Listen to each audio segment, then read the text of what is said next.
Deixa dar 6,5, né? Eu aqui Já já viu? Tá, Deixa, tá bonito, já é deixa pra só você, o 6 e meu tá 5. no 6,3. Aqui é Já é, 5 já é. de Meu, Aqui pode eu, começar então, né, Lu? aqui Pode também já começar, são Roseli? 6 e 6 já no meu. Roseli, Pode, manda ver. é, pode ir. Então vamos lá. Livro Pão Nosso, capítulo 39. Convite ao bem. Mas quando fores convidado, vai. Está em Lucas, capítulo 14, versículo 10. Em todas as épocas, o bem constitui a fonte divina, suscetível de fornecer-nos valores imortais. O homem de reflexão terá observado que todo o período infantil é conjunto de apelos ao sublime manancial.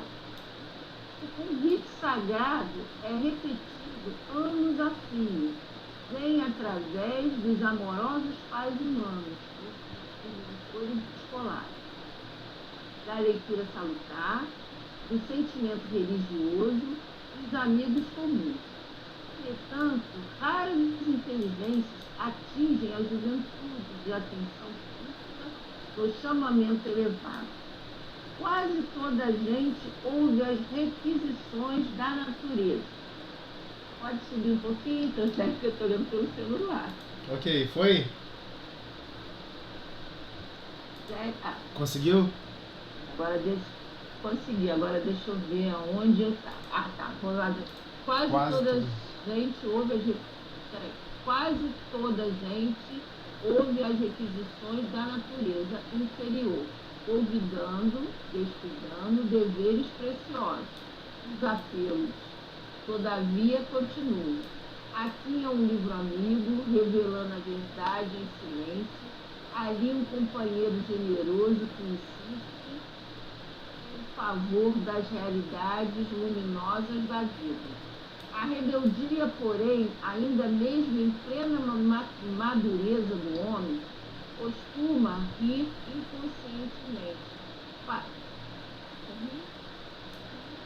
inconscientemente, passando, todavia, em marcha compulsória na direção dos desencantos naturais.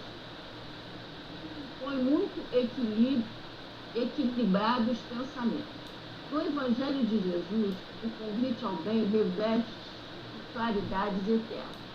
Atendendo-o, poderemos seguir ao encontro de nosso Pai sem hesitações. No clarim, trombeta, então, já te alcançou os ouvidos, aceita-lhe as clarinadas, andamento, sem vacilar. Não esperes pelo aguilhão da necessidade, sob a tormenta, cada vez mais difícil, cada vez mais difícil a visão do corpo. A maioria dos nossos irmãos na Terra caminha para Deus sob o ultimato das dores, mas não guarde. A maioria dos irmãos na Terra caminham para Deus sob o ultimato das dores, mas não aguardes pelo açoite de sombras, quando pode seguir calmamente pela estrada claras do amor. O que eu vejo assim um pouquinho é que a gente tem um convite sempre. Alguém dá um livro, dá alguma coisa para a gente ler, só que a gente está sempre esperando, depois eu vejo, amanhã eu vejo. Aí quando a dor bate, né, que é a hora da necessidade mesmo, é que a gente procura. Só que sempre esteve ali do nosso lado, a gente não para observar. Sempre alguém fala alguma coisa. Eu me lembro que quando eu entrei para a doutrina, houve uma situação comigo. Aí uma amiga falou para mim assim: você já reparou quando você faz essas coisas, tudo muda para você, você nunca consegue subir, você está sempre caindo, está sempre com algum problema? Isso me chamou a atenção. E daí eu falei, bom, então está na hora de mudar, está na hora de pesquisar. Mas olha a dor que veio, olha a dor que causou. Então eu lembro bem isso, né? Quer dizer, o convite, está tudo ali sempre esteve do nosso lado, mas a gente que não quer deixar para depois, quer viver a juventude, né? Então, eu vejo assim dessa parte, Rogério. Aí agora você vai lá, comenta aí, por favor. Não, mas é isso mesmo. Emmanuel vem chamando nossa atenção, né? Vem nos convidando a perceber em detalhes o que a gente está sempre muito distraído, né? Nós estamos muito distraídos. Então, por exemplo, geralmente eu vejo pessoas assim altamente mais sensibilizadas quando, por exemplo, como se a pessoa conseguisse se auto-imaginar em mais ou menos 10 encarnações. Aí nessa agora atual, a pessoa, por exemplo, não tem o pai nem a mãe. Por exemplo, nasceu órfão de pai e mãe. Por qualquer motivação, não é esse o caráter. O caráter é ele perceber a ausência do pai e a mãe. Então, por mais que tenha um avô, avó, um tio, ou alguém que adotou ou não, eu estou querendo comentar o sentimento da ausência do amor do pai e da mãe. Então, sempre que estamos numa encarnação em que estamos com ausência de amor, nós percebemos isso que ele acabou de comentar aqui sobre o convite, que você mesmo comentou, Lúcia, que diversas pessoas nos citam e nos lembram, né, os recursos de amor que todos nós temos. Então, por exemplo, ele comenta, olha, observa, o homem de reflexão, né, o homem de reflexão, aquela pessoa que para refletir, por que a infância é assim? Por que tem que nascer por que tem que nascer dois primeiros para depois nascer o terceiro, para nascer um filho, por exemplo? Por que tem que nascer o pai e a mãe primeiro para depois nascer um filho? Por que não pode vir os três ao mesmo tempo? Vocês nunca pararam para pensar nisso, não? Eu sempre gostei de imaginar as coisas de uma forma diferente, né? Por que a gente não nasce sabendo ler e escrever? Né? Já que você já falava vários outros idiomas. Por que você nem sequer se lembra daquele idioma que você falava? Mas por que há esse ciclo de retorno? E quando tem um retorno, você tem sempre aquele pai e a mãe. Obrigatoriamente biológico, tem que ter o pai e a mãe biológico. Mas aqui está falando do pai e a mãe que educa, que dá amor, dá carinho. Ou seja, atinge a execução máxima, né? E a mais bela e mais pura, mais devotada do que se chama ser pai e mãe. Então, quando ele comenta o homem de reflexão, ou seja, aquele ser humano que para refletir um pouquinho, terá observado, ele observa, né, todo o período de infantil. Ele observa todo aquele período infantil. É o quê? É um conjunto de apelos ao sublime manancial. É um conjunto de apelos ao sublime manancial. Mas por que ele está colocando esse formato? Apelos ao sublime manancial. Porque é exatamente isso. Não importa se você é um monstro, um bandido, um mega assassino, um desordeiro. Não importa o que você andou arrumando.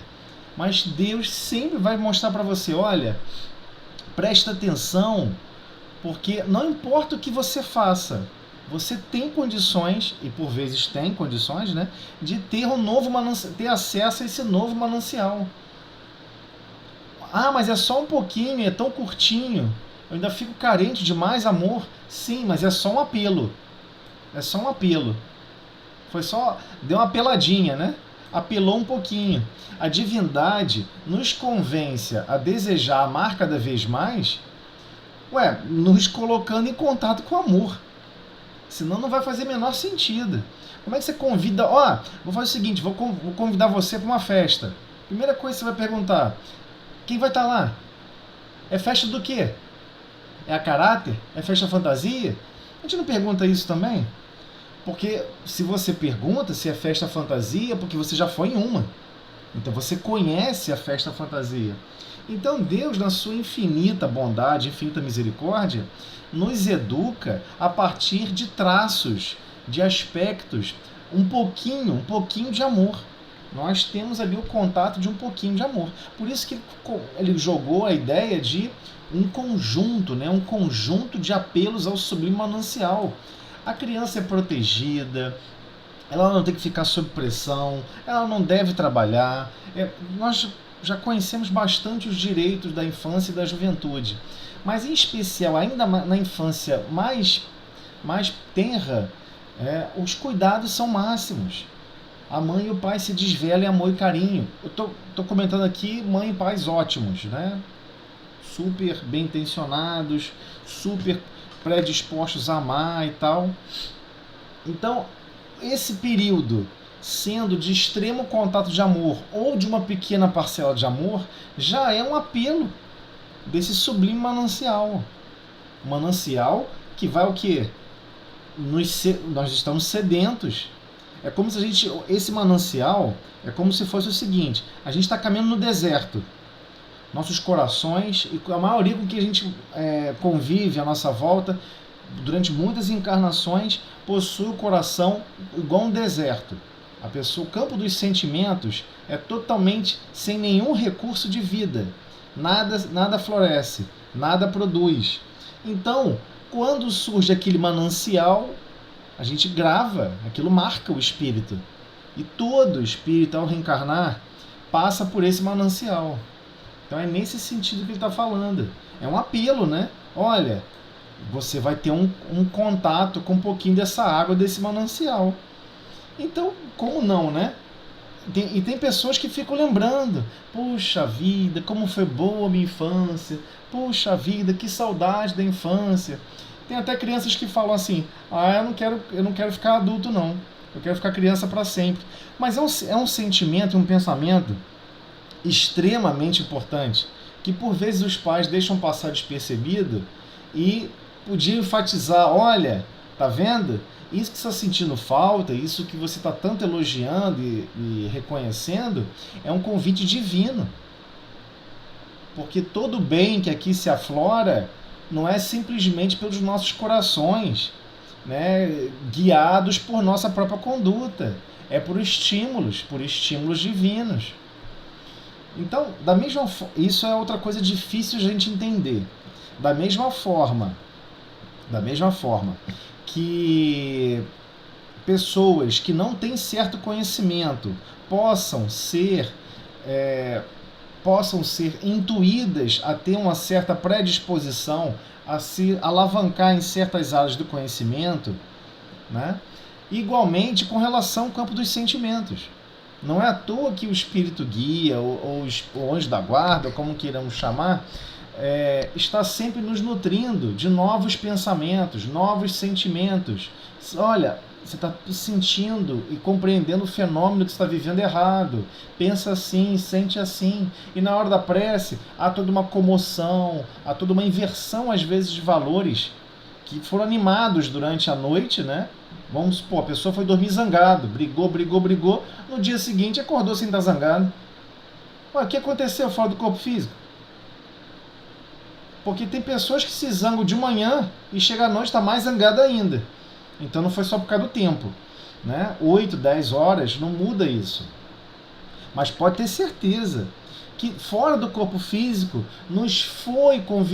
fomos convidados a sentir e a vibrar em outras instâncias, em outros campos que nós não dominamos no nosso mundo íntimo.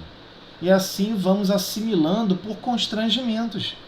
Então é lógico que a pessoa fica constrangida. Ué, mas eu tive um cuidado de uma mãe durante uma encarnação inteira, ou então só o período da infância. Outras pessoas, por vezes, têm o cuidado da mãe até a velhice, até 50, 60 anos. E olha que incrível, sempre aquele mesmo amor, aquele mesmo zelo, aquele mesmo carinho, aquela mesma palavra doce. Por mais que... mas não é tão doce quanto eu queria, porque a gente é assim, né? Quanto mais açúcar tem, mais açúcar quer. Mas é doce em relação ao nosso próprio mundo íntimo. Porque o nosso próprio mundo íntimo é ainda mais deserto. Então ele comenta: todos os lugares têm um convite sagrado. A gente que não percebe os símbolos. E ele é repetido, anos após anos. Vem através do quê? Amorosos pais humanos, mentores escolares, leitura salutar. A pessoa vai fazer uma leitura de um livro que a pessoa fica super emocionada, com aqueles exemplos de candura, de amor, de devotamento, de abnegação. O sentimento religioso, igualmente, dos amigos comuns, E é claro, dá para citar várias outras questões aqui. De um filme encantador que mostrou uma participação de bem, de renúncia, de apoio, de zelo. Uma série onde tem muitos recursos de acesso a esses convites. Os convites estão cada vez mais rebuscados, né? Ele continua. Entretanto, raras inteligências atingem a juventude de atenção fixa no chamamento elevado. O que ele está chamando a atenção aqui pra gente? Ele está dando um chamamento muito, muito elegante. Nas entrelinhas, ele está falando assim: ei, vocês aí, vocês estão treinando seus filhos para ser médico, para ser advogado, para ser o tal, mas olha só, vocês perderam o foco. O foco não é esse. Ele pode brincar de qualquer coisa aí na Terra, de advogado, de médico, não importa. Mas ele deveria estar com a atenção fixa a esse chamamento mais elevado. Como vai ser a postura dele de médico? Como vai ser a postura dele de advogado? Como vai ser a postura dele de pedreiro? Não importa. Não importa qual a função. Ele vai ter consciência, e cada vez uma consciência mais dilatada, de que no fundo, ele precisa desenvolver e ganhar experiências na prática do bem, em praticar o bem. Será que estamos? Será que é assim que nós educamos as crianças? Aqui ele foi bem elegante, bem assim. Eu não vou dar um chamamento nessas partes não, mas aí vou aproveitar e vou fazer uma coisa meio de banda. Ou seja, ele está dizendo o seguinte: atingiu a juventude. Ó, raras inteligências atingem a juventude. Ué, então ele está falando da infância. Que a infância, que é o período onde aquele espírito está preparado para ouvir e aceitar as recomendações, não pratica o bem, não perdoa, não, usando as ferramentas, né, do amor, que é justamente a caridade, né, a benevolência para com todos, tolerância para com as imperfeições alheias e perdão das ofensas. Mas mais do que isso, faça o bem. Faça o bem. Ah, acho que aquela pessoa está precisando de um copo d'água. Oferece copo d'água, não espera a pessoa pedir. Ah, eu acho que minha mãe está precisando de ajuda para poder estender a roupa. Ué, se oferece para estender a roupa. Você não quer praticar o bem? Então, mãos à obra. Mas se a gente não educar as crianças a ter essa prática, a ter esse hábito, a observar que isso é um foco importante para a reencarnação, como é que vai chegar na vida de adolescente para adulto, né? Juventude aqui, eu estou imaginando 16, 17, 18 anos. Como é que vai chegar nessa fase com a atenção desenvolvida para a prática do bem? É difícil, porque o mecanismo de contato e o mecanismo de indução do materialismo é pesado. As crianças, os jovens vivenciam o materialismo no seu volume máximo. Volume máximo. São raríssimos os momentos em que os jovens têm um contato com uma identidade mais espiritualizada, com pensamentos mais espiritualizados e com pensamentos mais religiosos, mais com relação à prática, não só com relação à narrativa. Olha, eu li uma história que é muito importante fazer o bem, e depois vira a página, acabou a história. Não é isso. É como métrica de filosofia de vida. Faça sempre o bem. Faça sempre o bem. Ah, mas eu estou cansado. Melhor ainda. Ah, mas eu vou ter prejuízo. Ainda melhor. Se você for ter prejuízo para fazer o bem, melhor ainda. Vamos lá, se esfole pelo próximo, sempre. Então, como desenvolver isso no espírito? E a gente chega na fase adulta acreditando que a busca da felicidade é a busca de completar o artefato do que nós nos foram ensinados sobre o materialismo. Então temos que completar tudo o que é recursos para beneficiar o corpo físico, do ponto de vista de alimentação, vestuário, e ficamos nessa perseguição. Mas nada disso tem a ver com felicidade. Nada disso tem a ver com felicidade. A única felicidade genuína que existe é a gente perceber que reencarnamos com X capacidade de produzir o bem e completamos a encarnação não apenas executando o X que a gente tinha capacidade, como dilatando esse X para 30X, para 5X, para 10X. É essa a grande capacidade. Todas as vezes que nós aprendemos uma profissão na Terra, nós aprendemos para exercer o bem e exercer aquela função em nome de Deus. Mas a gente acredita que a gente aprendeu para exercer em nosso nome. Aprendemos igualmente que estamos desenvolvendo a fé para alavancar o nosso mundo íntimo e nos conectarmos a Deus. Mas não, a nossa fé é desenvolvida para conectar a todos que estão conosco a Deus. Senão seria um desenvolvimento egoísta.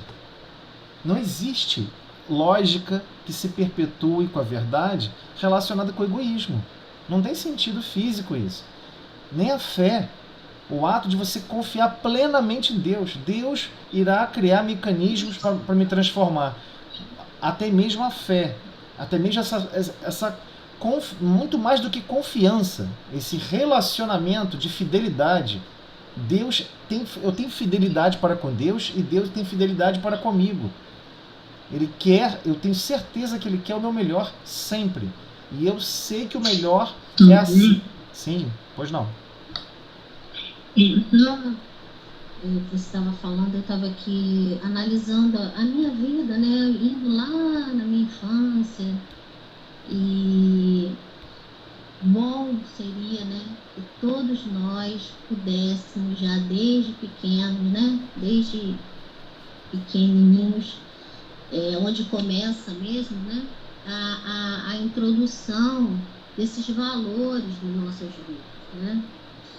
E eu não tive esse prazer de nascer numa família espírita. Então eu só fui me encontrar a doutrina espírita já adulta, casada, enfim. Através de um livro que uma amiga me concedeu. E foi o Boa Nova. E quando eu li o Boa Nova, eu falei, é isso que eu quero para minha vida. Porque até então eu nunca me adaptei a nenhuma outra religião. E aí você estava falando, né, que a gente sabe que os espíritos nos orientam que o certo é nós educarmos, levarmos esse conhecimento que você está falando aí, já desde, né, de pequenininho. Né? Você falou, a mãe está lá pendurando a roupa na corda. Então, ensinar a filha, o filho, ajudar a lavar um banheiro, a lavar um copo, a lavar uma louça, fazer o bem, em todos os sentidos, né? Estou falando no lar, mas em geral. Que tivéssemos esse conhecimento. E aí a gente percebe, com essa parte material, né? Porque a mulher, a família hoje, o homem, a mulher precisa trabalhar, né? Como você falou, porque vivemos, somos de carne, estamos encarnados, precisamos ainda de coisas materiais para viver, né? E precisamos pagar as contas, enfim. E aí, às vezes, a gente terceiriza isso, né? A gente ter o que deveria ser uma coisa que os pais deveriam fazer com as crianças, trazer esses valores, né? Essa compreensão, esse entendimento, já desde pequenininho, a gente acaba terceirizando. E às vezes quem cuida, quem cria, estou falando de mim mesma, quem cria é uma companheira, né, que trabalha na nossa casa, que nos ajuda, que às vezes tem outros tipos de valores que não são os mesmos que os nossos, e acabam levando isso para os nossos filhos, enfim. E aí há um pouco uma perda aí, mas como fazer, né? Aí, e a gente sabe da importância da evangelização, né, infantil, da nossa evangelização. Mas eu não tive evangelização, não fui evangelizada quando criança. Mas quando os meus filhos eram... quando eu, graças a Deus, encontrei a doutrina espírita, eu comecei a levá-los pequenos para a casa espírita, né? Na época você até era um garotinho. Quando eu entrei lá na Viana, eu lembro você com a sua irmã, né? Você ainda era um menininho e já estava lá estudando o Evangelho, né? Então, graças a Deus, você tem essa família abençoada aí que contou com esses conhecimentos, com esses valores. Que bom, graças a Deus. Mas nem todas as famílias têm e podem ter esse... desde pequeno, proporcionar isso para os seus filhos.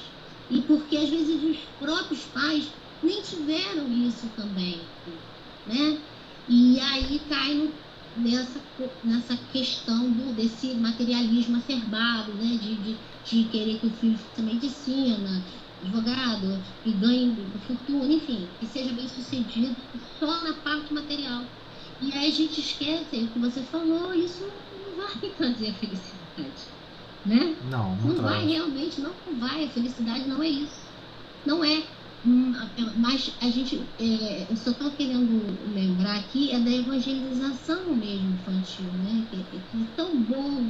Hoje eu fico me questionando, eu acho que talvez se eu tivesse tido uma evangelização quando eu era criança, talvez minha vida tivesse sido melhor. Porque eu seria melhor. Eu teria adquirido esses conhecimentos e hoje talvez eu fosse uma pessoa melhor do que eu sou. E até os meus filhos. Eu tentei dentro da medida do possível, porque hoje em dia a gente sabe que pai e mãe precisam trabalhar, né? Sim, claro. E aí fica um pouco, às vezes, difícil essa evangelização infantil. É só um parênteses, eu fico falando mais de mim mesmo, tá? Não, mas importantíssimo que você comentou, se todos os lares... É esse o projeto para o futuro, né? É esse o projeto para o futuro. No futuro, a maioria dos lares vão ser altamente espiritualizados, altamente evangelizados, altamente conscientes das metas que o Cristo deixou como exemplo. Mas somente isso ainda precisa fazer o quê? Botar a mão na enxada. Ainda precisa botar a mão na enxada e praticar as mesmas atividades com outros sentimentos, com outros valores. Essa é a minha percepção. Posso estar enganado. A percepção que eu tenho é que estaremos ainda prisioneiros a diversas formas materiais de constrangimentos de trabalho, constrangimentos de servir. Por exemplo, se alguém te chamar, vem aqui ser um advogado, onde vai tomar 50% do tempo da tua vida, mas só que você não vai receber nada, é pro bono, você não vai receber nada. A maioria não vai querer, a maioria esmagadora. A maioria esmagadora não vai querer. E todo mundo vai falar assim, mas isso é uma discussão difícil, que a pessoa tem que se manter. Não, mas eu falei metade do tempo. Metade do tempo. Eu não falei 100% do tempo. Falei metade do tempo. Vai servir a todos. Onde tiver desequilíbrio, vai buscar reequilíbrio. Onde tiver injustiças ou precariedade de justiça, a pessoa vai buscar lá sanar essas possibilidades e resolver. Porque às vezes é isso, a pessoa não tem acesso mesmo aos recursos. Mas lembrando, o ato de ir lá fazer, a pessoa vai com o sentimento de querer servir ao próximo. Vai com o sentimento de amor, olhando aquela outra criatura, é criação divina. Eu devo amar aquela outra criatura como eu amo os minerais, o reino vegetal. Né? Temos que ter uma coisa que eu nunca esqueci na minha vida. Foi uma vez, eu fui no Rio, né, ali em Guapimirim, eu estava no Rio, poxa, maravilhoso. Assim, parecia, se você fechasse os olhos e ficasse um pouquinho próximo da água, parecia que você estava ouvindo cantos celestes, uma coisa assim maravilhosa. Aí apareceu um outro grupo, né, que se aproximou também, estavam todo mundo maravilhado com a natureza. Aí, de repente, uma senhora olha lá para cima e vê uma pessoa que mora numa casinha muito humilde. E ela estava lavando a cumbuquinha, né, os vasilhames que ela usa em casa, e lavou um pouquinho de roupa também na beira do rio. Quem conhece esse tipo de locais sabe que isso é super comum, né? Nossa, A dona entrou em cólera, meu irmão. Só faltou, se eu tivesse armado, eu acho que ela dava 2 tiros na moça lá da população ribeirinha.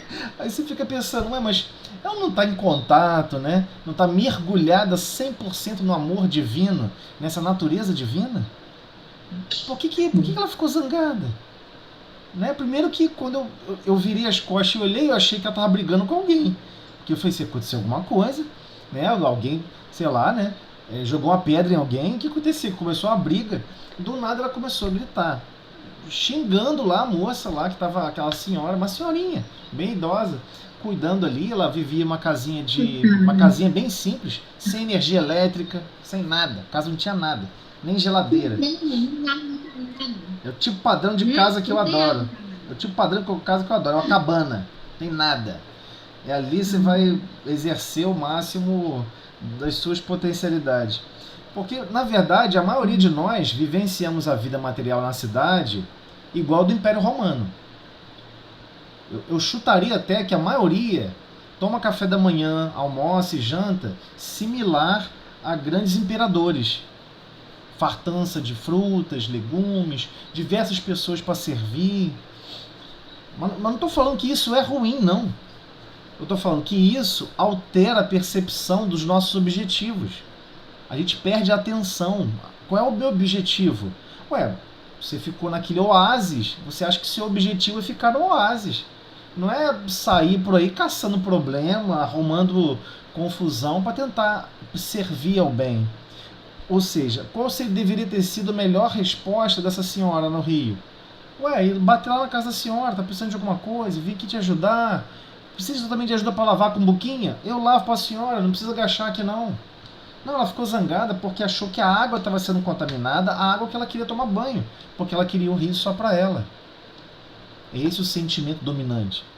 E a gente tem que perceber que nós somos assim em diversos outros assuntos. Em diversos outros assuntos. Vamos supor, um outro assunto, por exemplo, mudando o objetivo, o exemplo. De repente você tem um grande amigo, uma pessoa que você tem um grande carinho, e essa pessoa encontra com você, começa a conversar. Aí chega uma terceira pessoa, que também é um grande amigo dessa pessoa, mas ele passa a não mais te dar a mesma atenção como eu estava te dando antes, e começa a dar atenção para essa outra pessoa. O ser humano não foi... O mundo íntimo do ser humano é territorialista, é cheio de fronteiras. Só que a gente só descobre isso quando está encarnado, durante os embates das situações. Então, isso vai ser aos poucos, vai ser lentamente, desde o conhece-te a ti mesmo. Mas quando criança, como você mesmo pontuou muito bem, na evangelização, e a evangelização a gente tem que compreender que a evangelização é com a participação dos pais. Não existe evangelização só na casa espírita. Por exemplo, o modelo de evangelização, sempre o correto, né? É a evangelização e a reunião dos pais. Na reunião dos pais e na evangelização dos pais, qual é a ideia? Olha, pais, vocês têm que estimular seus filhos a praticar o bem. Por exemplo, o que eu tinha vontade de mudar na evangelização é a evangelização ser menos da criança sentar lá e ficar assistindo como se fosse uma aula. É botar para trabalhar. Olha aqui, aquela criança caiu ali. Temos que chamar socorro médico, temos que pedir ajuda, temos que servir. Olha como é que ela está com cara de dor. Fazer todo um teatro, todo dia um teatro. De obrigações. E aqui, quebrou um copo. Eu vou lá, taco um copo no chão, quebro. Temos que varrer. Quem vai varrer? Ninguém vai se oferecer para varrer. Mas depois de um certo tempo, vão estar disputando quem vai varrer. É esse ímpeto de querer servir, né? Desenvolver nossa capacidade de servir é extremamente difícil. Extremamente difícil. Nós estamos cada vez mais buscando ócio. Não fazer nada, buscar ficar parado. Ah, eu tô cansado, ah, meu corpo físico. É tudo mentira, não é nada disso. É porque realmente a nossa boa vontade não está desenvolvida.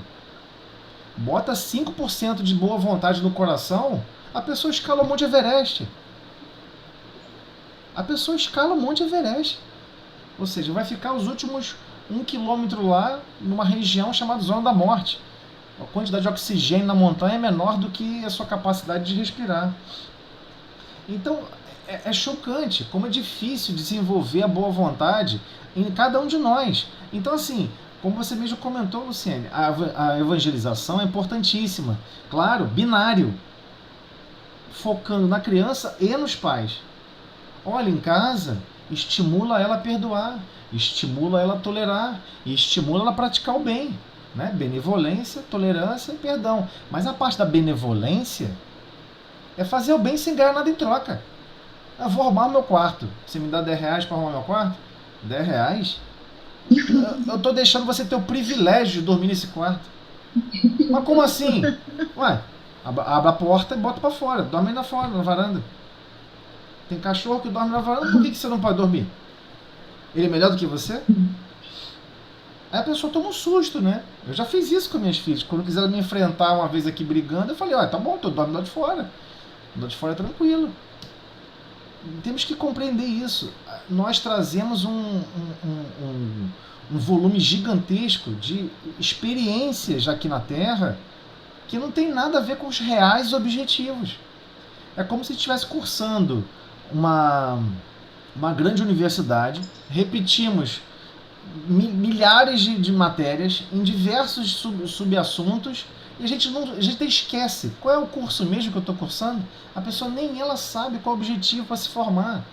É o que acontece com a gente quando a gente reencarna. A gente peca com relação à paciência, com relação à tolerância, com relação a diversos fatores. Mas não tem problema, nós somos imortais. E Deus nos educa pelo constrangimento. Mas aí o que ele vai falar aqui do constrangimento é mais pesado. Ele vai falar aqui, ó, a rebeldia.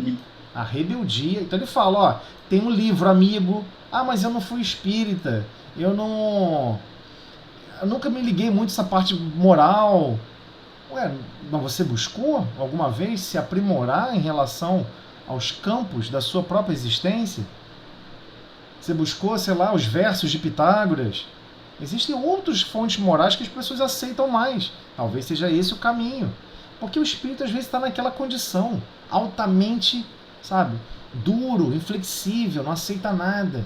Eu não sou criatura? Como assim? Mas ele não tem problema. É um momento. Porque é aquela questão, Tosé, que você está falando, né? Eu geralmente, pelo menos aconteceu comigo, né? E eu converso com muitas pessoas e a grande maioria é pela dor. Pela dor. Porque se a sua conta corrente tiver abarrotada de dinheiro, você com saúde, seus filhos com saúde, tá tudo bem, eu duvido que você vá no centro espírita num domingo para assistir palestra 3, 4 horas da tarde no sol quente. Entendeu? Não vai. Então, a maioria, eu fui pela dor. Eu fui, depois eu tava... fui um período, depois me afastei, depois voltei de novo, né? Um curto período. Mas fui pela dor, aquilo que você está falando, o constrangimento, né? A dor foi tamanha que eu fui buscar o alívio, o entendimento daquilo. Sim. Por que aquilo estava acontecendo comigo? Eu não tinha esse entendimento. E fui buscar, através da doutrina espírita, para poder me orientar, para poder me guiar, para eu poder entender, para poder, né? E mesmo assim a gente ainda tem muita dificuldade. Mas claro que tem, mas com o passar dos anos, o seu psiquismo mudou. A sua forma de enxergar a vida mudou drasticamente. E aí, de repente, aquele bem-aventurados os aflitos mudou até de conotação. Porque passou a surgir uma nova forma de aflição no seu mundo íntimo. Sabe qual foi? Eu não sei praticar o bem. Eu quero aprender. Não importa que constrangimento que Deus me enviar para eu praticar o bem, para eu exercitar o bem, eu peço a Deus que eu tenha condições de perceber que é para praticar o bem e exercê-lo. É isso, mas tem gente que foge. Tem gente que percebe que é para praticar o bem. Olha, essa situação que vai surgir na sua vida, surge uma situação, é para você praticar o bem, a pessoa foge. Mas tem outros que ficam. Qual a diferença dos dois? A diferença dos dois é que o segundo que ficou tem alguma coisa coçando lá dentro. Alguma coisa está coçando, já é um cômodo maior. Tem uma aflição lá dentro maior. Tem que fazer alguma coisa, tem que fazer alguma coisa, porque chega um certo momento que a gente começa a ficar incomodado da inércia. Sim, exatamente. Né? Exatamente. Aquilo começa a constranger por dentro, é íntimo, é interior. Isso, e exatamente. Aí, falei, meu Deus, a minha vida, o e dia é sutil, passou, e é sutil, não vem como um pensamento claro, não vem com uma, é por isso, não é do tipo... O dia inteiro passou e o que eu fiz? Não fiz nada assim, de bom pra ninguém, eu não dei uma palavra amiga a alguém, eu não ajudei ninguém, eu não fiz nada de bom, de útil, assim, entendeu? Então, Minha casa tudo bem, é o que eu tenho que fazer mesmo. Não é minha obrigação. Então, é nossa obrigação. Mas aí você começa. Sim. A mais é que às vezes isso começa a te incomodar. Eu tenho que fazer alguma coisa a mais, porque isso só que eu estou fazendo o meu feijão com arroz aqui dentro da minha casa não está mais satisfazendo o meu mundo íntimo. Eu estou incomodada, porque começa a incomodar e você começa a querer fazer alguma coisa além do seu feijão com arroz. Então, mas aí começa um novo modelo de aflição, que é a chamada dor moral. É difícil dar nome para as coisas, mas a gente poderia dar um nome, né? Um nome mais abrangente seria dor moral. Não é uma dor física, né? É um descontentamento consigo mesmo. Puxa, eu podia estar fazendo mais. Puxa, naquela discussão eu podia ter falado a palavra mais calma.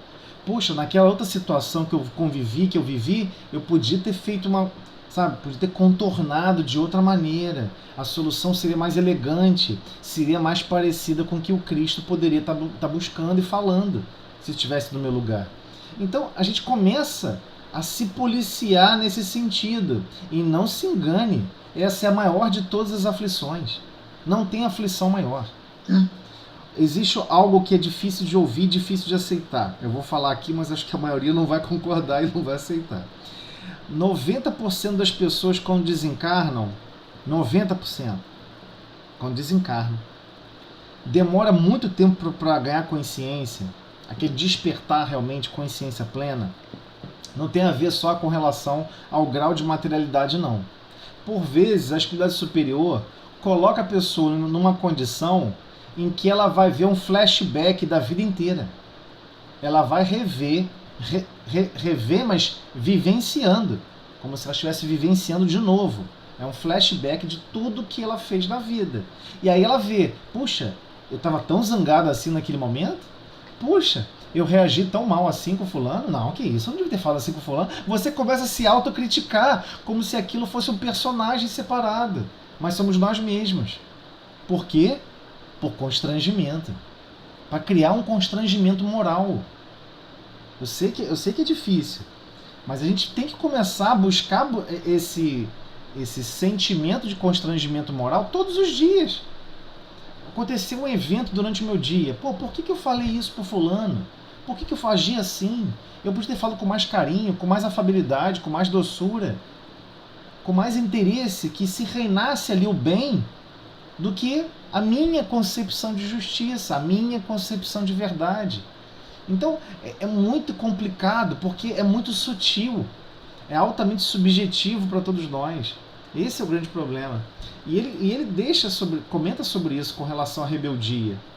Porque ele não tá, até agora aqui não estou falando de rebeldia, estou falando de quem está tentando e escorrega. Né? A pessoa tenta correr os 100 metros rasos, tropeça, cai. Eu não estou falando isso. Eu estou falando aquela pessoa que, soltou ali um tiro, nem correr a pessoa quer. A pessoa não quer fazer o bem. A pessoa não está nem um pouco preocupada. E às vezes não está nem preocupada de fazer o bem nem a si mesmo. Tem seu mais agravante. É esse que eu chamo de rebelde. A rebeldia, porém, ainda mesmo em plena madureza do homem, ou seja, às vezes é uma pessoa adulta, e a pessoa é rebelde. A pessoa está em disputa com tudo e com todos. Se bobear, quer degladiar com Deus.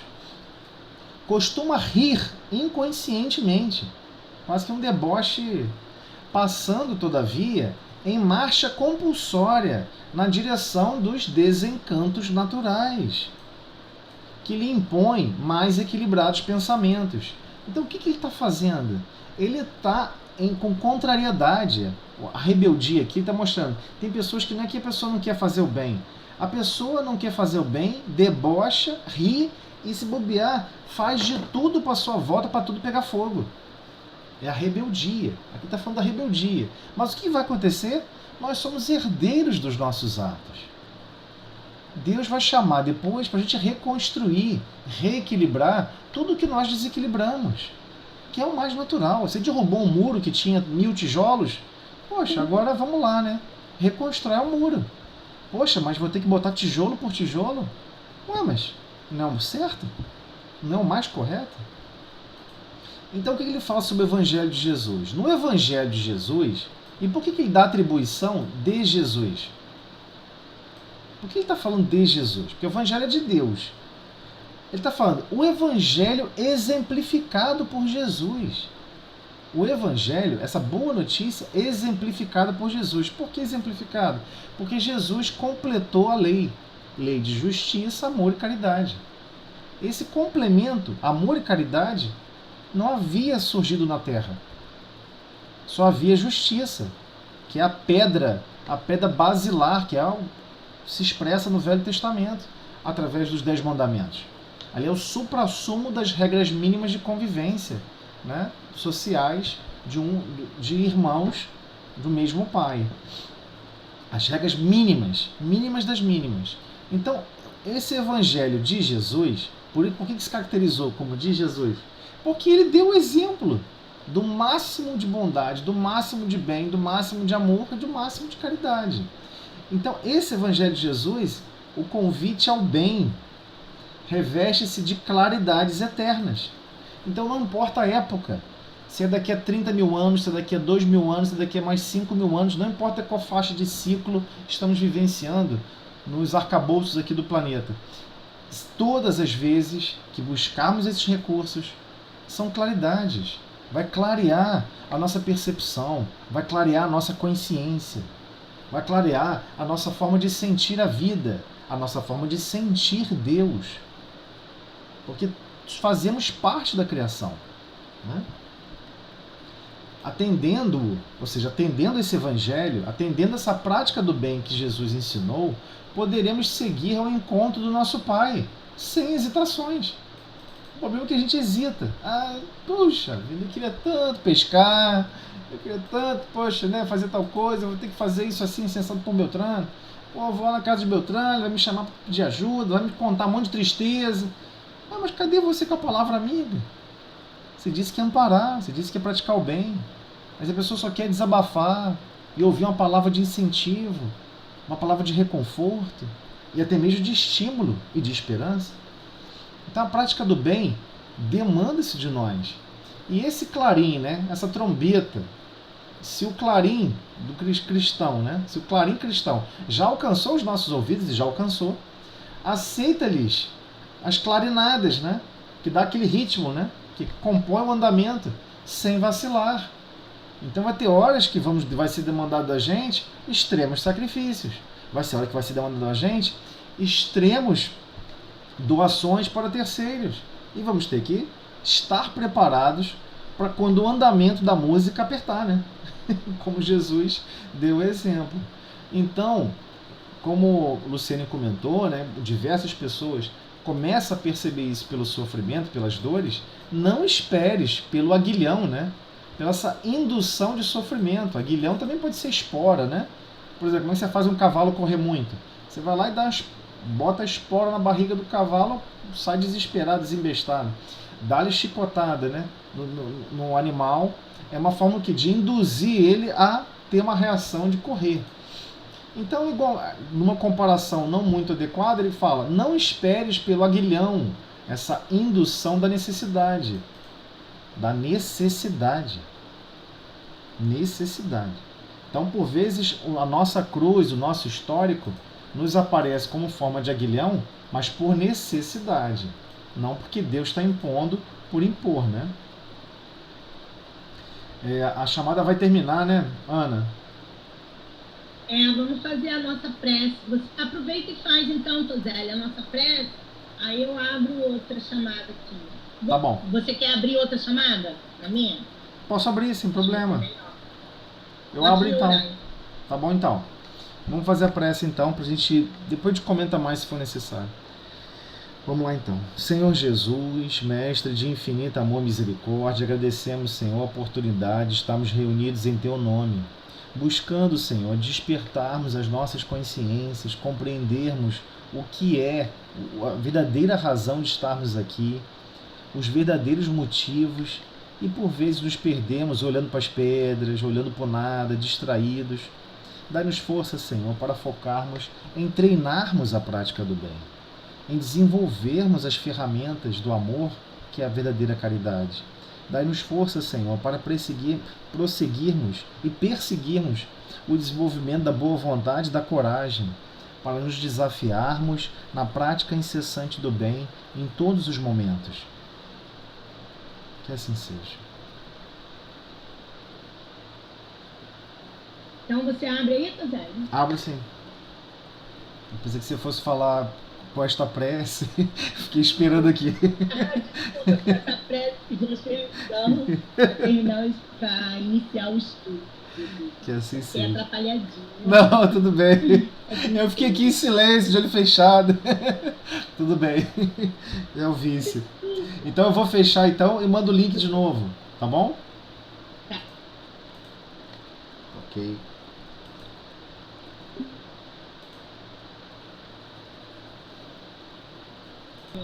Tá bom. Então vamos lá. Linguagem, né? Tá bom. Deixa eu diminuir aqui um pouquinho aqui, ó. Linguagem utilizada nas comunicações. Vamos lá. Prossigo então lendo, então? Vou prosseguir então. Os espíritos devem ser julgados como os homens, pela linguagem que usam. Suponhamos que um homem receba 20 cartas de pessoas que lhe são desconhecidas. Pelo estilo, pelas ideias, por uma imensidade de indícios, enfim, verificará se aquelas pessoas são instruídas ou ignorantes, polidas, no sentido de falar, escrever com educação, né? Polidas ou mal educadas, superficiais ou profundas, frívolas, de frivolidade, ou orgulhosas, sérias ou levianas, sentimentais, etc. Assim também com os espíritos. Devemos considerá-los correspondentes que nunca vimos. Correspondente mesmo de correspondência de carta, né? Devemos considerá-los correspondentes, né, que nunca vimos e procurar conhecer o que pensaríamos do saber e do caráter de um homem, né, de um ser humano ou de alguém que dissesse ou escrevesse tais coisas. Pode estabelecer-se como regra invariável e sem exceção que a linguagem dos espíritos está sempre em relação com o grau de elevação a que já tenham chegado. Os espíritos realmente superiores não só dizem unicamente coisas boas, como também as dizem em termos isentos, de modo absoluto, de toda trivialidade. Então, como que os espíritos superiores falam? Realmente superiores se comportam? Não só dizem unicamente coisas boas, como também as dizem em termos isentos. Isentos de quê? De toda trivialidade. Então não vai começar a falar, puxa vida, como o céu brilhou hoje, aquela trovoada, que não sei o que, é não sei o que da trombeta. A pessoa começa a falar um monte de coisa de frivolidade que não tem nada a ver com nada. Então você pensa, peraí, o teor da escrita, o teor das ideias está muito pobre para parecer que é uma mensagem de espíritos superiores, né? Então ele continua.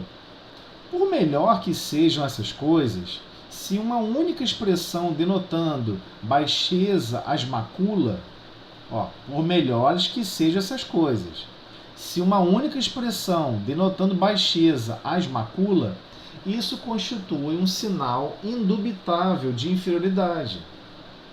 Ou seja, um pequeno sinalzinho de baixeza, você faz algum comentário e aquele irmão fica ofendido, né? Com certeza é um sinal de inferioridade. Com mais forte razão, se o conjunto do ditado, no caso da escrita, né, fere as conveniências pela sua grosseria. Então ele está falando de uma maneira bem polida, bem educada, dizendo, a pessoa está escrevendo um monte de coisas alucinadas, está ditando um monte de ideias, inclusive que é contrário ao bom tom de convivência. Ou seja, a pessoa não escreveria isso não escreveria para a própria mãe, né? Por que está escrevendo isso assim, com tal hostilidade, com um monte de grosseria, né? E acontece, tem espíritos em que a psicografia surge, a pessoa está com vontade de escrever, escreve um monte de palavrão, escreve um monte de grosseria, um monte de xingamento, mas não tem a menor dúvida que não é um espírito superior. E não há problema nenhum com relação ao exercício da mediunidade se esse irmão assim quer se expressar. O problema é o médium achar que aquilo é extremamente evoluído, só porque foi uma comunicação mediúnica, né? É nesse sentido que ele está falando. A linguagem revela sempre a sua procedência, quer pelos pensamentos que exprime, quer pela forma. E ainda mesmo que algum espírito queira iludir-nos sobre a sua pretensa superioridade, bastará conversemos algum tempo com ele para apreciarmos. Então, isso aqui certamente deve ser um comentário de Kardec. Kardec deixa claro, olha, 5 minutinhos de conversa, você vai perceber que aquela questão de a pessoa ficar se forçando a ser bondosa, forçando a mão para querer, a pessoa numa hora solta e descambeia para o psiquismo que é dominante. Aí ele comenta, a bondade... desculpa, alguém quer perguntar alguma coisa? Para a gente avançar para o próximo parágrafo? Eu só ia perguntar sobre a necessidade dos médicos em relação ao vocabulário, né, seu Zé? Como assim? Em relação, eu digo assim, se você está acostumado a falar com palavrões, quando você der a passividade, você vai entrar naquela onda ali, né? Então você tem que se policiar quanto a isso também, né?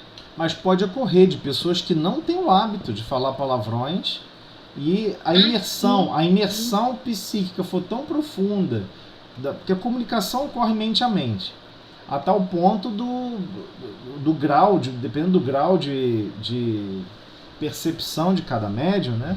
O médium, quando ele não está adequadamente ainda consciente, né, do estado mental que ele deve ter para a hora da reunião, com antecedência, por vezes ele toma um susto, né? Surge eu costumo chamar o seguinte, surge um espírito para se comunicar que o potencial dele magnético é superior ao nosso. É superior ao nosso. Já discutiu com alguém, já entrou numa discussão com alguém que a pessoa começa a falar impostado, a pessoa magneticamente, algumas pessoas percebem isso, outros não, induz todo mundo a aceitar o que ele está falando. A ponto de você falar assim, você vai concordar com ele? Está todo mundo concordando com ele? Não acredito que você está concordando com ele. É massivo. O magnetismo pessoal, esse magnetismo animal, né, que todos nós temos, é o magnetismo que utilizamos para manipular fluidos.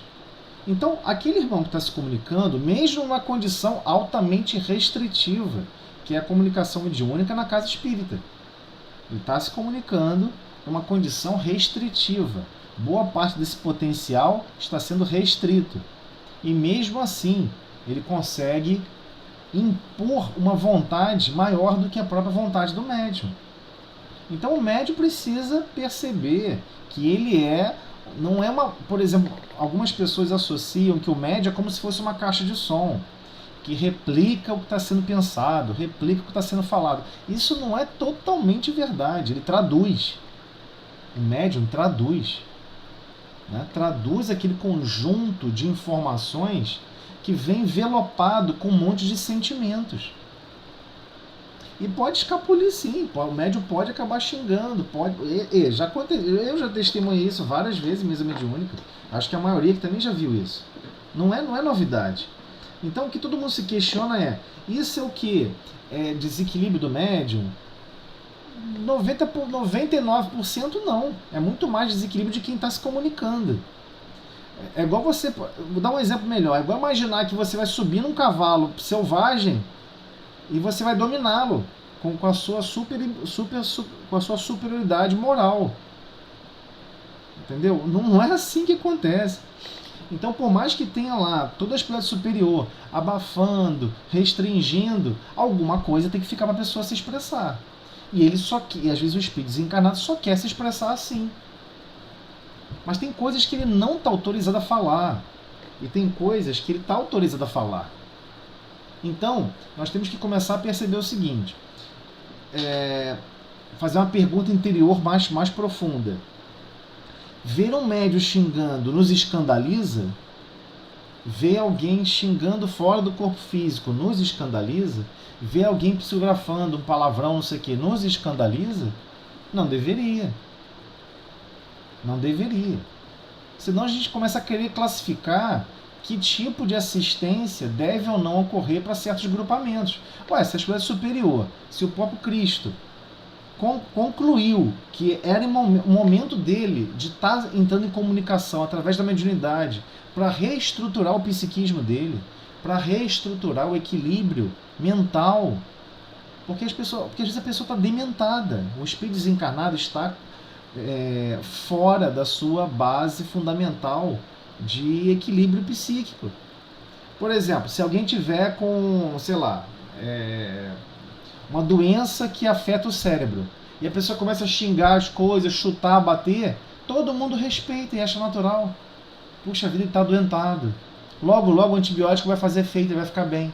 Aí vem o antibiótico, faz bem. Estou dando um exemplo da Terra, né? Um exemplo mais físico, mais mecânico. Você vai no hospital, acontece isso aos montes. A pessoa está com um problema gravíssimo, com uma infecção absurda e afetou o cérebro. O líquido sinovial ficou entorpecido por certos micro-organismos. Vai ter que esperar o efeito do antibiótico. Mas quando passa, ele volta àquele equilíbrio. O que aconteceu? Isso aqui ele ficou altamente violento. Mas como é que ele estava altamente violento? Nem parece a mesma pessoa. Então, nós temos que compreender que é exatamente esse tipo de assistência que ocorre no processo, por exemplo, de psicofonia. A pessoa chega num estado totalmente enlouquecido. Enlouquecido de ódio, enlouquecido então de remorso, enlouquecido de culpa, enlouquecido de desgosto. E o médium e toda a equipe vai ter que se sustentar no equilíbrio que Jesus ensinou. Devemos amá-lo como realmente o que ele é, um filho de Deus, um irmão nosso altamente importante. A galáxia não será a mesma coisa sem ele. A gente às vezes esquece de montar essa frase na nossa mente. A galáxia não vai ser a mesma coisa sem ele. Deus quer que você cuide dele como sendo um ser imprescindível para a criação, porque é imprescindível para a galáxia. Se a gente colocar isso na mente, a gente começa a observar todos que vão se comunicar de uma forma diferente. Não importa que ele chegou xingando, alterado, ele está psiquicamente alterado. Ele não está na sua condição, está enfermo. A ausência de bem e todos os vícios e práticas do mal cria uma série de sequelas que são formas de doença. O mal é uma doença, o mal é um vírus. É fácil contaminar o mal, difícil é contaminar o bem, né? Como a gente estava vendo na página inicial, é dificílimo você contaminar até os próprios familiares. contaminar uma filha, contaminar um filho, uma esposa, um parente, ou até um amigo muito íntimo, sei lá, contaminar a pessoa do bem. Pô, vamos ali fazer uma ajuda não sei aonde. A pessoa não vai querer, eu não, vou pra casa, eu quero jogar bola. Não, eu quero jogar videogame, eu quero fazer tal coisa. Isso aqui é muito difícil, compreende? Então, temos que ter essa consciência de que, na verdade, quando nós estamos na casa espírita e tem essas reuniões, 90% das comunicações, eu sei que todo mundo gostaria de ver comunicações de bondade, de amor, de espírito de luz se comunicando, mas qual é a verdadeira tarefa? Qual é o verdadeiro impacto que isso vai gerar para o desenvolvimento do real trabalho do Cristo? Né? O real trabalho do Cristo. Recentemente alguém publicou lá um texto, eu não sei quem foi, enfim, publicou um texto no grupo do Galileia Vídeos e tal, que é um grupo de vídeos e áudios e tal, que as pessoas publicam e tal, publicou um texto de um espírito comentando que não tem espírito em nosso lar, que só tem católico, que só tem isso, os espíritos têm que tomar cuidado. Aí você fica pensando assim, mas você vai desencarnar e você quer ficar em nosso lar? Para não ficar fazendo nada lá? Para ficar brincando de casinha? Isso aqui é para onde tem guerra, onde tem fome, onde tem destruição, onde tem morte, onde tem todas as desgraças, as maiores desgraças do mundo. Por quê? Porque é lá que Jesus está, trabalhando intensamente. Você quer ficar onde? Sentadinho lá na retaguarda? Você quer para onde está pegando fogo? Você quer saber onde está o buraco pegando fogo? Você vai pular com o extintor do incêndio. Qual é o extintor? O extintor é o amor do Cristo. São as energias revigorantes do Cristo. O Evangelho do Cristo. Nada é nosso. Nada é nosso. Eu lembro muito bem, né? Tem uma parte chocante no livro Paulo Estevam. Quem conhece essa obra, quem não conhece, recomendo. Você vai ter outra visão do cristianismo. O Paulo Estevam, quando estava no finalzinho, lá no desfecho, nos últimos capítulos, desculpa se foi um spoiler, quem não leu o livro, assim, eu estou contando um detalhe do livro que a pessoa não conhece, não fique chateado comigo, por favor. Paulo, chega um momento em que ele foi preso, mas depois que a última prisão dele, ele foi preso várias vezes, mas aquela última ia ser a derradeira, ele sabia que ele não ia, dali não ia ter como escapar. E nesse processo, ele teve que viajar com um barco, né, até a localidade que ele precisava. Enfim, na viagem, ele cuidou de todo mundo. Foi fraterno com todo mundo. Auxiliou a todos. Curou parente do carrasco. Curou parente do responsável do navio. Fez o máximo de bondade para todos. Mas, e outra coisa, que eles ficaram chocados. Quando ele estava chegando perto de algumas cidades, o barquinho foi passando lá perto de algumas cidades, não era embarcação como é hoje, né, que você pode navegar em mar aberto, com alta disponibilidade de recursos de energia por combustível, né, fóssil. Não existia isso, dependia do vento, dependia de mantimentos. Eles foram parando em várias instâncias. Só que esses locais que eles foram parando, todos conheciam Paulo. Foram todos os lugares mais humildes que Paulo foi. E todos foram lá para vê-lo, para abraçá-lo. Crianças, adultos, mulheres, idosos, todo mundo chorando, ovacionando ele, agradecendo por todo o amor, por todo o carinho. E Lucas, que estava com ele, Lucas estava junto com ele, começou, puxa vida, Paulo, que coisa incrível, olha isso, quanto amor. Eu vou colocar isso por escrito. Eu vou colocar isso. Aí Paulo chega. Nunca você faça isso. Nunca. Não escreva uma linha sequer em meu nome. É tudo do Cristo. Todo esse amor aí semeado, tudo isso é do Cristo. Não é nada meu. Eu não fiz nada. Quem fez isso aí tudo foi o Cristo. Olha o nível de consciência do cara. A maioria achar que é ele mesmo. A maioria achar lá tudo que eu fiz, que coisa maravilhosa. Ele fala, nunca escreva. Diga que todo amor e esse carinho foi em nome do Cristo. Então temos que compreender que é exatamente a mesma coisa que acontece na mesa mediúnica. Olha, eu estou aguardando o seu amor. O seu amor por esses irmãos, às vezes dementados, às vezes prisioneiro no sentimento de ódio, que ele mesmo já não consegue se libertar. Né? Se algumas pessoas aqui na Terra têm pensamentos fixos, ideias fixas, e não conseguem se libertar, você imagina quem está fora do corpo físico. Cria uma ideia de vingança, ele, né, criou o estandarte, o grande ideal da vida dele é a lógica da justiça, geralmente da justiça romana, a única que ele conheceu. Ele não conhece a justiça de Deus, não compreende a justiça de Deus, que a justiça de Deus está sempre atrelada com amor e caridade. Foi isso que Jesus provou. Aí a pessoa não entende. E o que ela quer? Ela quer revanche. Ela quer revanche. Só que às vezes entra no nível de prostração doentio. Espíritos desencarnados, não se enganem, fazem treinamentos fora do corpo físico para praticar o mal. Mas a pessoa só tem o sentimento do ódio extremamente alastrado por toda a sua consciência. Mas ele não sabe fazer o mal. Mas em zonas inferiores, tem locais para você aprender. Grupos se juntam. 10, 12, 15, 50 para bolar ataques, para fazer planos. E os ataques são bem acessados. Porque Deus permite. Deus permite. Deus permite que um fique se engalfinhando com o outro. Uma hora vocês vão se reconhecer como irmãos. Quer se engalfinhar primeiro? Parece um pai e uma mãe, né, cuidando de 2 crianças. As crianças começam a se engalfinhar. Aí você fala, não faz isso, meu filho. Não bate, minha filha. Não faz isso. Mas tem uma hora que o pai e a mãe vai lá e tem uma intervenção. Mas geralmente é uma intervenção de amor. Meu filho, você percebeu que você falou assim torto para ele. Você ofendeu ele. Aí chega para outro, minha filha, você não percebeu que você que foi muito sensível e não foi tolerante com ele? É uma imperfeição. Ele quis te agredir verbalmente, mas é uma imperfeição que ele tem. Você percebeu que você não teve tolerância de suportar a imperfeição dele?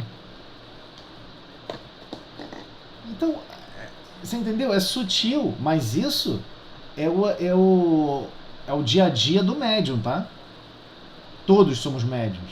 Todos somos demandados vivenciarmos essa verdade. Mas na mesa mediúnica é o ápice. Por que o ápice?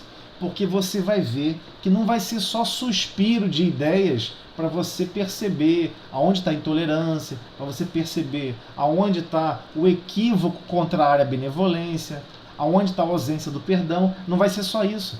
Você vai ver a benevolência em sua expressão máxima, que é a ação divina amparando e socorrendo a todos, os desencarnados. Independente de lógicas, de mérito. A pessoa é misericórdia pura. Como você chega para uma criança, você vai botar a criança de castigo, sabendo que ela reagiu mal a certa situação, você não vai fazer isso. Então, que dirá Deus? Deus não opera assim. Esse é outro problema dentro da doutrina espírita. Diversas pessoas, quando adentram na doutrina espírita, interpretam de uma forma equivocada a chamada lei de ação e reação. Nós não somos bombardeados e maltratados por Deus. Nós não somos. Ah, mas eu reencarnei com o corpo físico alterado. Porque a sua consciência está alterada e ela é a forma primordial do seu perispírito. E o seu perispírito vai ajudar a moldar o seu corpo físico. Alguém pode falar assim, pô, mas isso é só um monte de palavra, um monte de regra para dizer que Deus está te batendo com as costas da mão. Não, ele não está te batendo com as costas da mão. Ele está dizendo, olha, planta, você é livre para plantar, mas a colheita também é obrigatória. A colheita é obrigatória. E você vai perceber isso à medida que a consciência for se desenvolvendo. O diferencial é a consciência. Porque aí chega a dor moral. A dor moral é o grande divisor de águas. Porque a dor física não muda muito o espírito. Ele meio que amortece, reduz ali aquela sensação dele querer se rebelar e tal. Mas a dor física é pouco. Dor por dor física não muda ninguém nada, zero. Agora, a dor moral é contínua, é constante. Nada passa essa dor moral. Por vezes são séculos com a mesma dor moral. A mesma dor moral. E o mesmo contraste. Caramba, eu não consigo amar. Caramba, eu achava que eu perdoava, mas eu não consigo perdoar. Caramba, eu achava que eu era benevolente, que eu sabia fazer o bem, e eu não consigo fazer o bem. Todas as vezes que eu tentei fazer o bem, eu distorci essa intenção e pratiquei o mal. Então é muito difícil. Mas na mesa mediúnica, há todo um processo coordenado e dirigido para uma máxima eficiência de bem, planejada pelo Cristo. Planejada pelo Cristo. Mas isso é 1 hora. Né? A semana possui 178 horas. Ah, mas está contando com a noite também? Sim, com a noite também. Porque fora do corpo físico temos que animar esses mesmos ideais. Eu tenho que praticar o bem. Eu tenho que fazer o bem. Eu tenho que me esforçar. Aonde? Aonde tiver oportunidade. E fora do corpo físico, não se engane. Igualmente, reuniões mediúnicas ocorrem fora do corpo físico. Continuamente. Ah, eu sonhei que eu estava num lugar assim, assim, assado, cheio de mesa. Nossa, eu achei até que eu estava numa mesa mediúnica. Você estava assim numa mesa mediúnica. Você estava assim realizando uma tarefa em nome do Cristo. A tarefa não para, o trabalho não para. Não é à toa que Paulo chega a se expressar: nossa, eu tenho pressa, eu tenho que correr, porque eu estou muito atrasado. Ele tinha consciência que os valores que ele ignorou durante tanto tempo na prática do bem, prisioneiro ao farisaísmo, prisioneiro a uma certa estrutura extremamente materialista de agir, interagir com a percepção de Deus, estava totalmente atrasado. E assim nós nos percebemos. Eu estou atrasado, eu tenho que me melhorar, eu tenho que correr para praticar o bem aonde Deus me colocar e em que circunstâncias surgir. Ah, mas eu não sei como fazer isso. Esse é um dos grandes recursos que todos nós temos, que é a prece. Ora, pede a Deus. Como eu posso falar com fulano melhor? Como que eu posso reagir melhor? Se a gente não buscar esse caminho, né? Pedir, buscai e batei, né? Pedir, buscar e batei. Você vai pedir o que na prece? O que a gente está pedindo na prece? A gente devia estar se perguntando: o que a gente está pedindo? Temos que pedir caminhos. Senhor, eu quero caminhos e que eu identifique o momento certo, que eu tenho que ter uma reação diferente. Eu peço ajuda, mas esse pedir é pedir essas experiências que vão demandar da gente paciência, vão demandar para a gente bondade, vão demandar de todos nós recursos e valores que nós não temos. Lembra o que Jesus falou para Pedro? Pedro, eu vou levar você para lugares que você não quer ir. Esse é o problema do Evangelho. O Evangelho nos leva a lugares que a gente não quer ir. Não quer. No fundo da nossa alma a gente não quer. Eu vou me sacrificar. Eu vou ser o pior. Eu não vou me beneficiar em nada. Não, nada. Então, é difícil. Mas temos que compreender esse aspecto. É muito complicado com relação à comunicação mediúnica, no sentido de estarmos preparados para mentes altamente atormentadas, altamente dementadas. Então estamos falando às vezes de espíritos que já cometeram suicídio 10, 15 vezes. E qual é a marca maior do suicídio? Além dos diversos problemas que podem correr de ordem de escolhas e não aceitação, tem mais a ver com fundo moral e com orgulho, é claro. Existe um problema gravíssimo, que é a dor moral. Por vezes aquele irmão não suportou aquela dor moral. Então é esse o grande problema, é esse o grande gargalo. Vamos estar recebendo pessoas, comunicantes, que vão expressar aos berros a sua dor moral, os seus desenganos, os seus desgostos. É muito difícil. Por quê? Porque ecoa dentro de cada um de nós. Tem eco, tem receptividade. Por quê? Porque nós também temos dores morais. Então, estamos todos interligados e temos que buscar mutuamente essa receptividade máxima como aquele irmão essencial para as galáxias. Ele é essencial, senão Deus não tinha criado ele. Deus não haveria criado ele. Ele é essencial para o futuro das galáxias. É assim que temos que imaginar. Se tivermos esse marco em nossas mentes, vamos sentir e pensar diferentemente de como esses irmãos se comunicam. E especialmente o médium. Ele vai ter um sentimento de mais carinho, de mais fraternidade, de mais amor. Né? Eu já falei muito, desculpa aí. Então, vamos para esse parágrafo aí, que só tem esse para como. Tá bom, então vamos lá. A bondade e a afabilidade são atributos essenciais dos espíritos depurados. Não tem ódio, nem aos homens, nem aos outros espíritos. Lamentam as fraquezas, criticam os erros, mas sempre com moderação, sem fel, sem animosidade.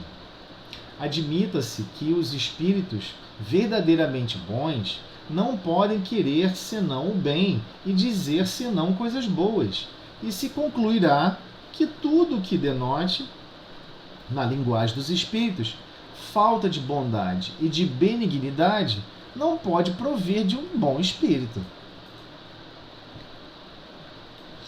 Em se submetendo todas as comunicações a um exame escrupuloso, em se lhes perscrutando e analisando o pensamento e as expressões, como é de uso fazer-se quando se trata de julgar uma obra literária, rejeitando-se sem hesitação tudo que peque contra a lógica e o bom senso, tudo que desminta o caráter do espírito que se supõe ser o que se está manifestando, leva-se o desânimo dos espíritos mentirosos, que acabam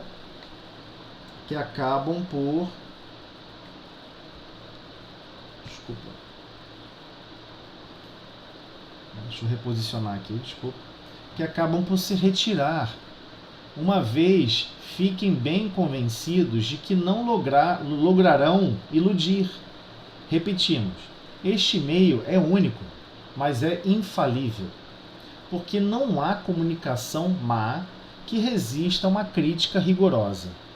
Os bons espíritos nunca se ofendem com esta, pois que eles próprios a aconselham e porque nada tem que temer do exame.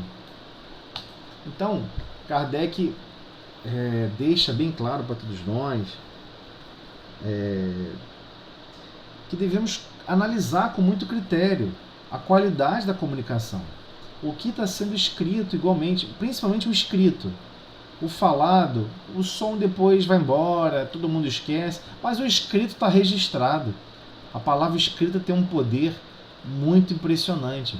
Então, por vezes, a pessoa recebeu uma comunicação por escrito, com um monte de frases, um monte de coisa até mesmo alucinada, e por vezes a maioria acredita, e às vezes é um espírito brincalhão. Quantas casas espíritas sofreram com isso? Foram levadas à bancarrota, né? Basicamente foram levadas ao extremo ridículo, a ponto de ninguém acreditar que alguém coincidisse com aquelas ideias.